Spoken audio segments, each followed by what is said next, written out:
What's up guys, welcome back to the channel. So today I just want to let you guys know about what happened to the Skyline. On the last video that I posted, you can watch that and see what happened to me in my absence from YouTube. But eventually I actually did end up selling the Skyline the day after.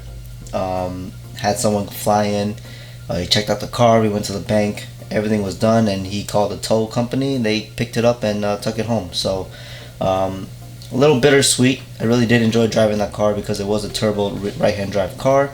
My first Skyline. It's cool. I'm not too attached to that car, to be honest with you, and it's off to a better home. I just was just something to experiment for the year that I had it, or not even a year. Probably I want to say about 8-9 months at the most. But yeah, it's gone now. So now I have my S2000, as you can see, as my wallpaper. I plan to keep the S2000. I plan to modify the car slowly. I'm not gonna do it so crazy, like most YouTube builds are. Just gonna take my time with it. Right now, my main focus is maintaining the car. I just ordered a Billman timing chain tensioner for that car. Waiting to hear back from him on S2KI, because that's the only way you can order it. On top of that, I plan to get the speed sensor fixed. I know, sometimes it does want to read off and whatnot, so that's another thing I want to put on the list. I had plans to get some coilovers and things like that, pretty much start over from my 2018 build, but after doing some numbers from the money I got from my Skyline, which I didn't really profit. I actually lost some money on that car because I had to fix it and buy things for it and stuff I wasn't planning or didn't intend to do when I initially was venturing into buying this car. But after doing the numbers, I don't have much money left over. The reason why I was selling the car was to consolidate some debt, fix my situation, and most of that was depleted. So the S2000 is going to take time to build. I want to really just preserve it, enjoy it. It will become a daily driver at one point. So that car really needs more focus on maintenance more than modifications. Now, suspension is considered a maintenance thing. I do feel the shocks giving out a little bit, either from the front or rear on the driver's side, so that definitely needs to be checked. I don't know if I'll do oilings again. I'm looking into HKS. I just prefer to have Japanese brands if I can.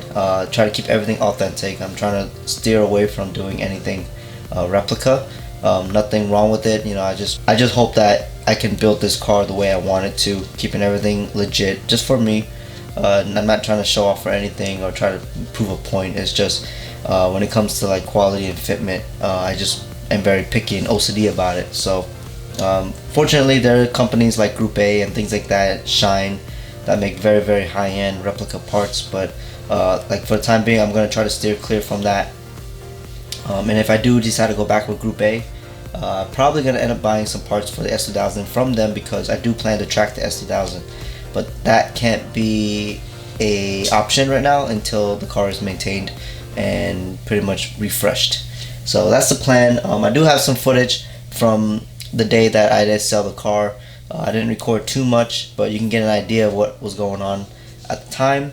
The car ended up being too low for the trailer actually, so me and the buyer had to actually raise the car up about 4 inches just to clear the trailer that it was loading on. So I hope you guys enjoyed this little brief update about what's going on.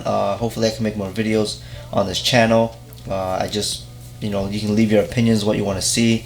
Not so much the Lexus stuff. I don't have a Lexus anymore, but if you guys want to see just basic DIY stuff, detailing, vinyl wrapping, small little things that you guys want to know that's pretty much generic on a broad spectrum, go ahead and leave a comment below. Also, please hit the like button along with the comment, because it actually helps with the channel, with the algorithm. Usually YouTube likes to only boost up videos that have a lot of likes and comments because they make more money off it. But it does help that you like the video, and it shows other viewers, newer viewers, that it's a channel worth watching, and hopefully you guys really enjoyed this channel and what I've brought to it. And I hope to make more videos, so I hope to see you guys on the next video, and yeah, stay tuned.